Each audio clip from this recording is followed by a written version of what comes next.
दूर पंथाती आस्वाद निमिषाती अतिक्रम होऊन वेगेले तुझं गमन आम्ही संपूर्ण जाणतो.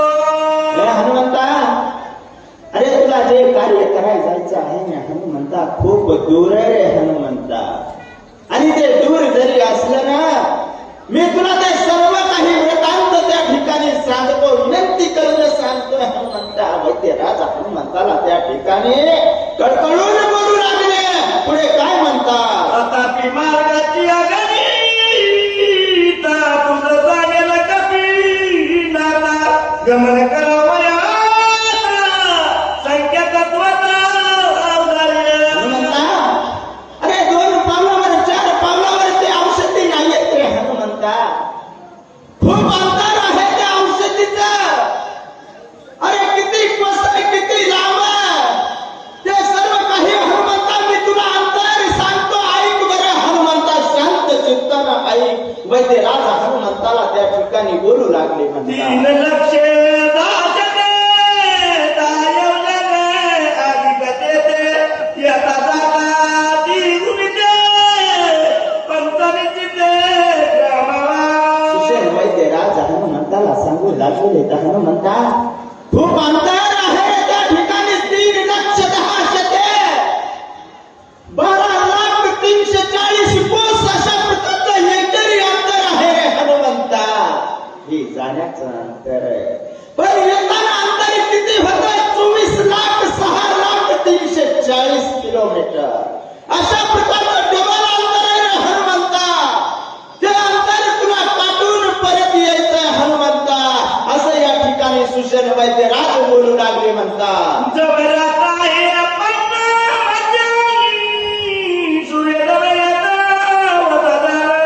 औषधी आहे हनुमंता, अरे तुला जायचंय बरी कशा प्रकारे जायचंय? तू जाशील त्या ठिकाणी औषधी पाहशील घेऊन येशील, मिळेल सुद्धा त्या ठिकाणी हनुमंता पाहणं ठेवावं लागणार आहे रे हनुमंता. सूर्य उगवण्याच्या अगोदर औषधी जाऊन घेऊन यायच्या ना हनुमंता, तरच त्या औषधी आपल्यावर काम करणार आहेत हनुमंता. सुशेन वैद्य राजा हनुमंताला बोलू लागले. म्हणतात रात्री अवघी अतिक्रमिता सूर्य उदय पावता औषधी रात्री आता कपिनाथा अवधार्य. हे हनुमंता, अरे त्या ठिकाणी गेल्याच्या नंतर, रात्री गेल्याच्या नंतर त्या औषधी हाताला येतात, पण सूर्य उगवल्यावर त्या औषधी केव्हाच हाताला येत नाहीयेत हनुमंता. या सुद्धा गोष्टीचं भान ठेवायला पाहिजे आणि त्या ठिकाणी जाऊन लवकरात लवकर कार्य पूर्ण करायला पाहिजे. सुशेन वैद्य राजा हनुमंताला विनंती करून बोलू लागले. म्हणतात उदयाता दिवकर औषधी बंद्याला समग्र होता हातीला लागत अक्षर मात्र नवदिक वचना सर्वार्थी. हनुमंता, अरे तुझ्यावर संशय मला घ्यायची काही सुद्धा गरज नाहीये. मला माहिती आहे तू जाशील औषधी घेऊन येशील, पण त्या औषधी आणता वेळेस कशा प्रकारे आणायच्या रे हनुमंता? अरे त्या ठिकाणी गेला सूर्य उगवला तर त्या औषधी बंद तेज होतात रे हनुमंता. मग त्या औषधीचा काहीच उपयोग होत नाहीये. आणि हुडकायला गेलास तर त्या औषधी तुला हुडकत सुद्धा नाहीये. असं त्या औषधीचं पर्वतावर येत हनुमंता. असं त्या ठिकाणी सुशेनजी बोलू लागले. आणि कपीचा एक कपिनाथा तुझं विचारलेल तत्व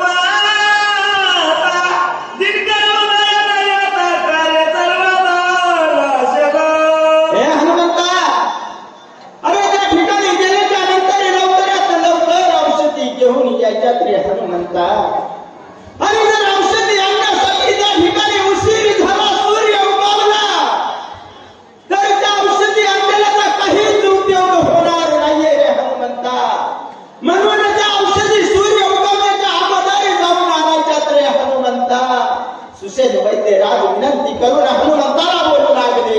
शक्तीची वरद पूर्ण उदयता तत्व किरण ज्यावरी घरच्या पळ त्याच प्राण वाचला. हे हनुमंता,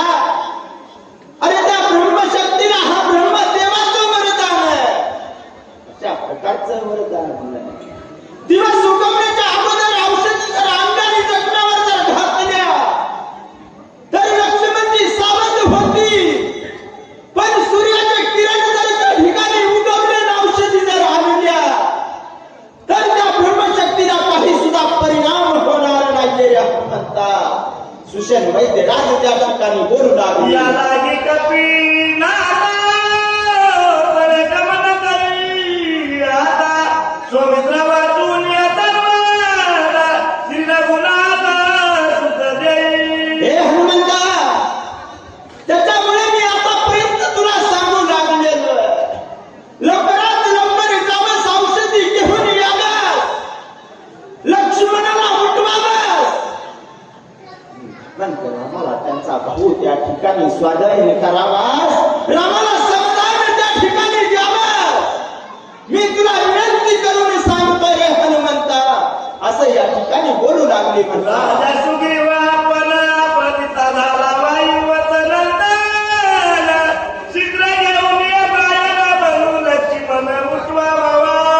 राजा सुग्रीव त्या ठिकाणी समोर आला आणि समोर आल्याच्या नंतर हनुमंताला विनंती करू लागला. हनुमंता, अरे मी राजा, पण मी तुझ्या एका ठिकाणी विनंती करतो. हनुमंता, लवकरात लवकर जावंस, कार्य पूर्ण करावंस आणि बंधू लक्ष्मणाला उठवावंस रे हनुमंता. व्याकुळ जीव झालेला आहे रे हनुमंता, विनंतीला मान दे बरं हनुमंता.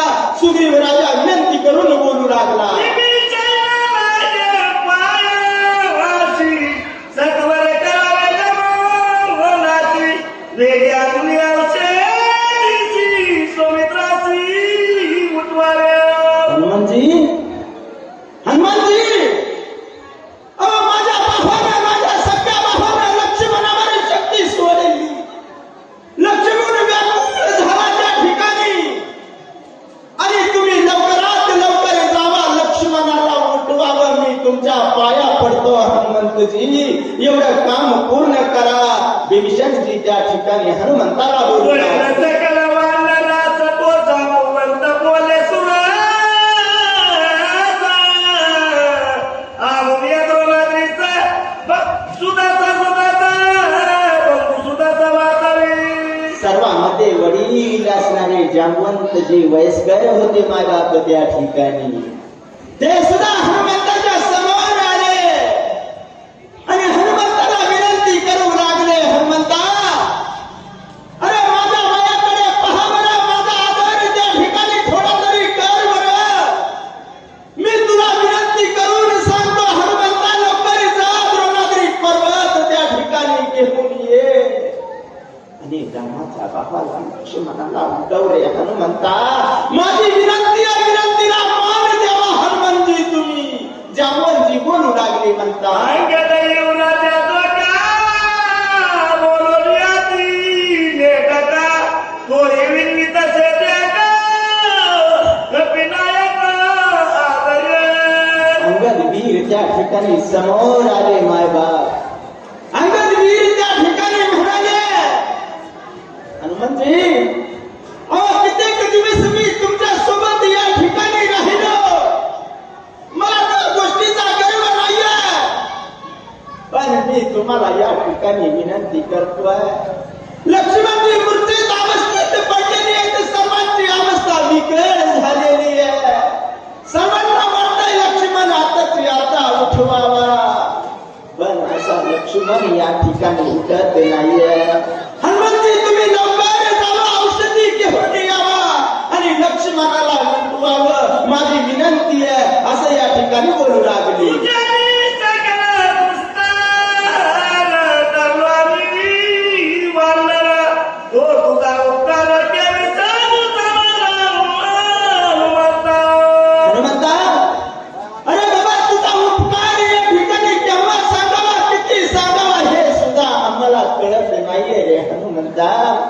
तुझ्यामुळे या ठिकाणी आम्ही चढलो, तुझ्यामुळे आम्ही या ठिकाणी चढलो रे हनुमंता. सांगण्याची आता गरज नाहीये, सांगण्याचा वेळ नाहीये हनुमंता. लवकरात लवकर जावंस, औषधी घेऊन यावंस. अंगदवीर त्या ठिकाणी बोलू लागले.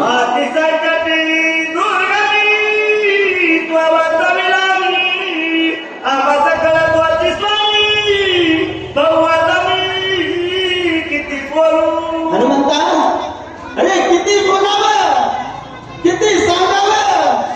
अरे ज्या वेळेस आमच्यावर संकट आलं त्यावेळेस आम्हाला तू वाचवलेस रे हनुमंता. एवढा मोठा दाता आमच्यासाठी या ठिकाणी झालास हनुमंता. तुझं गाव गुण गावात तितकं कमी आहे हनुमंता, तुला बोलावं तितकं कमी आहे रे हनुमंता. पण एकच या ठिकाणी विनंती आहे, सर्वजण व्याकुळ झालेले आहेत रे हनुमंता, तू लवकर जावंस, कार्य पूर्ण करावं असं या ठिकाणी विनंती करून सांगतात. आता सकळ साराचे अर्धाचे सार ऐक कपिनाचा चरण, रागाच्या गीता समुद्र सर्व सार होईल. हे हनुमंता, लक्ष्मण विकट अवस्थेत पडलेले त्या ठिकाणी, राम सुद्धा त्या ठिकाणी स्वतःचा प्राण देतील, मग काय करावं हनुमंता. आणि एवढ्या गोष्टी जर होऊ द्यायच्या नसत्याल तर तुला कार्य पूर्ण करावं लागेल हनुमंता.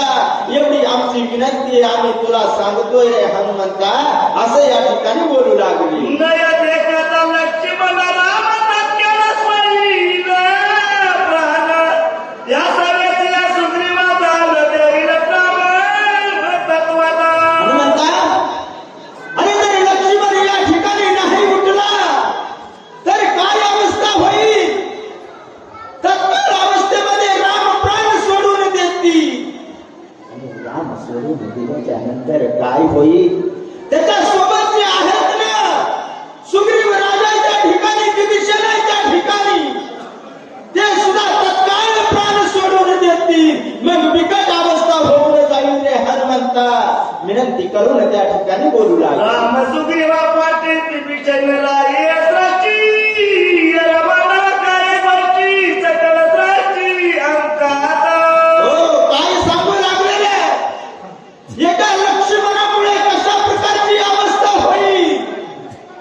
राम गेले, विभीषण गेला, सुग्रीव राजा गेला. वानरांचा राजा गेल्याच्या नंतर वानर त्या ठिकाणी काय करतील बरं.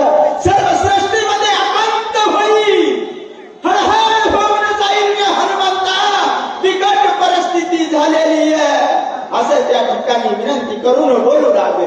ऐकताची सीता सुंदर लागता, दिवशी मात्र सवेगता येईल शरीर अनंत द्वार होईल. हो, काय बोलू लागले. सीतेच्या पतीला रामाला ही जर वार्ता कळाली तर स्वतःचं शरीर त्या ठिकाणी त्यागून टाकती, आणि त्यागून टाकल्याच्या नंतर या सृष्टीमध्ये सर्वत्र हाहाकार होईल, अकांत त्या ठिकाणी होईल. मग काय करावं मला सुद्धा काहीच कळणार नाहीये रे हनुमंता असं या ठिकाणी बोलू लागले. भरत शस्त्र पुन्हा ऐकता प्राण सांगतील सर्व, ऐकता चितिनी माता प्राण तत्वाचा रागित्या. अशाच प्रकारे यांनी त्या अयोध्येमध्ये ही जर वार्ता कळाली, भरत त्या ठिकाणी प्राण आपला त्यागी, शत्रुघ्न त्या ठिकाणी आपला प्राण देईल, आणि तिने माताला सुद्धा त्या ठिकाणी वार्ता जर कळाली, आपल्या पुत्रांचा दिवस झाला, आईचं काळीज त्या ठिकाणी पिळवटून जर गेला, त्या सुद्धा स्वतःचा प्राण देतील त्या ठिकाणी, सर्वत्र हाहाकार होऊन जाईल रे हनुमंता. विनंती आहे असं या ठिकाणी बोलू लागले. अंकात वैरू हवे देशी, अंकात सकळ लोकाशी, अंकात देवदासी, सकळ सृष्टीची अंकात. कशा प्रकारचा अकांत त्या ठिकाणी होईल. देवांना जर वार्ता या ठिकाणी कळाली तर त्यांना सुद्धा चिंता पडेल. ज्या रावणाने 33 कोटी देव बंदी खाण्यामध्ये टाकलेले आहे, आता त्यांना कोण सोडवेल, त्यांना सुद्धा चिंता पडेल, अकांत होईल.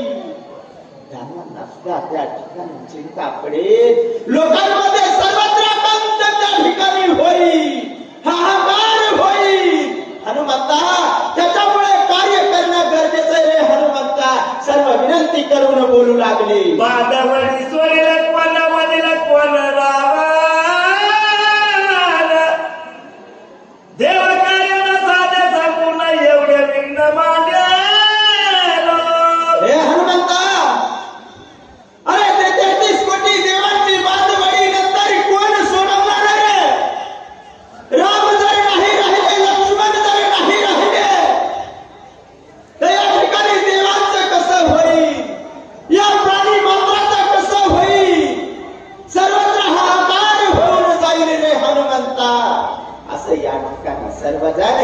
हनुमंताला विनंती करून बोलू या लागले. लागी गा कपिनाथा विरसुर सर्गाचा. औषधामुया लक्ष्मणा जीवदान होई दाता. हे हनुमंता, आणि जर एवढ्या गोष्टी जर होऊ द्यायच्या नसतील ना हनुमंता, तर पेट तुझ्या हातात आहे बरं का हनुमंता. त्याच्यामुळे लवकरात लवकर जावास, औषधी घेऊन यावास आणि रामाच्या बापाला लक्ष्मणाला लवकरात लवकर उठवावस रे हनुमंता. या ठिकाणी विनंती करून बोलू लागले. इतके बोलत अंगद वीरा सकळ वंदनाचा भार ऐकून श्रीरामचंद्र काय उत्तर बोलतात. अंगदवीर त्या ठिकाणी बोलले, सुग्रीव त्या ठिकाणी बोलले, त्या सुषेणजी त्या ठिकाणी बोलले. एवढ्या बोलल्याच्या नंतर रामाने त्या ठिकाणी ऐकल्याच्या नंतर राम त्या ठिकाणी समोर आले, हनुमंताकडे पाहिलं आणि पाहिल्याच्या नंतर आता हनुमंताला काय बोलतात म्हणे. कपी कुळा पंचानायक हनुमंत सर्वज्ञ. भारताविच्छाची राया लागी चला तुझं आला. हे हनुमंता, हे कपी कुळ पंचारणा हनुमंता, अरे मला तू या ठिकाणी देव मानतोय. हनुमंता तू माझा भक्त आहेस रे, पण लवकरात लवकर जावं आणि माझ्या लक्ष्मणाला उठवावंस रे हनुमंता. मी तुला भीक मागतोय हनुमंता, माझी विनंती मान्य कर रे हनुमंता. राम त्या ठिकाणी व्याकुळ होऊन हनुमंताला बोलू लागले. लक्ष्मणाचे जीवदान तुझं विठ्ठल मालो दान. सर्वदा पळया मुखलया होणे बहु जीवदान माझं हे हनुमंता, अरे माझ्या वटीमध्ये माझा लक्ष्मण बंधू घाल रे हनुमंता. सर्वांचा जीव दाता या ठिकाणी तू हो रे हनुमंता. माझा प्राण या ठिकाणी पडलेला आहे, मी तुला या ठिकाणी उभा दिसतोय रे हनुमंता, पण काहीच उपयोग नाहीये. लवकरात लवकर जावंस, औषधी घेऊन याव्यास, माझ्या लक्ष्मणाला उठवावं, असं या ठिकाणी राम हनुमंताला बोलू लागला. वनी एकला एकात लक्ष्मी नवीन झालो याच्यात. आम्हा जीवनात कपिनाथा तू सलात करा. हे हनुमंता, अरे तू या ठिकाणी आमचा जीव दाता हो रे हनुमंता. या वनामध्ये मी एकला एक पडलो आहे रे लक्ष्मणा विना हनुमंता. अरे मला काहीच या ठिकाणी कळत नाहीये रे हनुमंता. त्याच्यामुळे तू लवकर जावं, औषधी आणाव्यास आणि माझ्या बंधूला उठवावंस. राम त्या ठिकाणी बोलू लागले. वाचली लक्ष्मणा मी बंधू चौघे जण. पाचवा हनुमंता पण निश्चय दान भाट माझी. हे हनुमंता, जर या ठिकाणी लक्ष्मण जर वाचला तर या ठिकाणी आम्ही चौघजण पाहूयात, भरत शत्रुघ्न लक्ष्मण राम आणि पाचवा तू आहेस. ही भाग माझी या ठिकाणी ऐकून घे हनुमंता.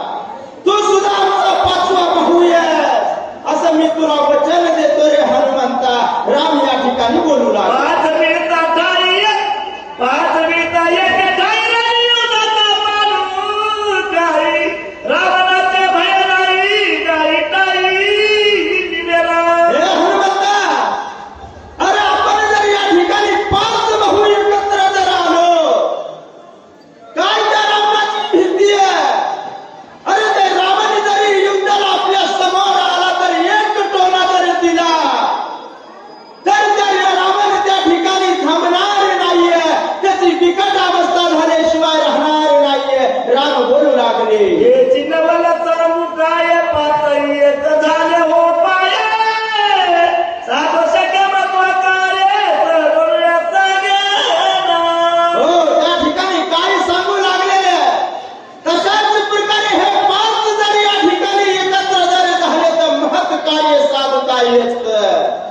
ऐक्यावर देवाचा वया पाताची एका मुसा.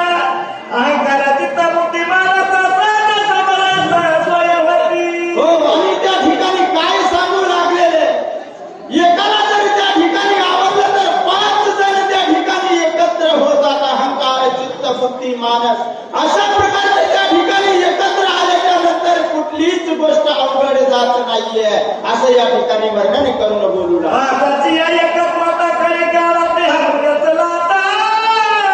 रायाचं कारणे आता ब्रह्मसारचं हातातड्या. हो, त्या ठिकाणी भगवंत बोलू लागलेले, पाचामध्ये कशा प्रकारची ताकद असतीये, जशा प्रकारे आपल्या हाताचे 5 बोट आहे, त्या 5 बोटातून एक जरी बोट नाहीसं झालं तरी ताकद कमी होतीये. पण 5 बोटाची एक मूठ जर त्या ठिकाणी आवडली तर वज्र मूठ त्या ठिकाणी बनतीये आणि कसल्याही ताकदीला सामोरं जाता येतं असं या ठिकाणी बोलू लागले.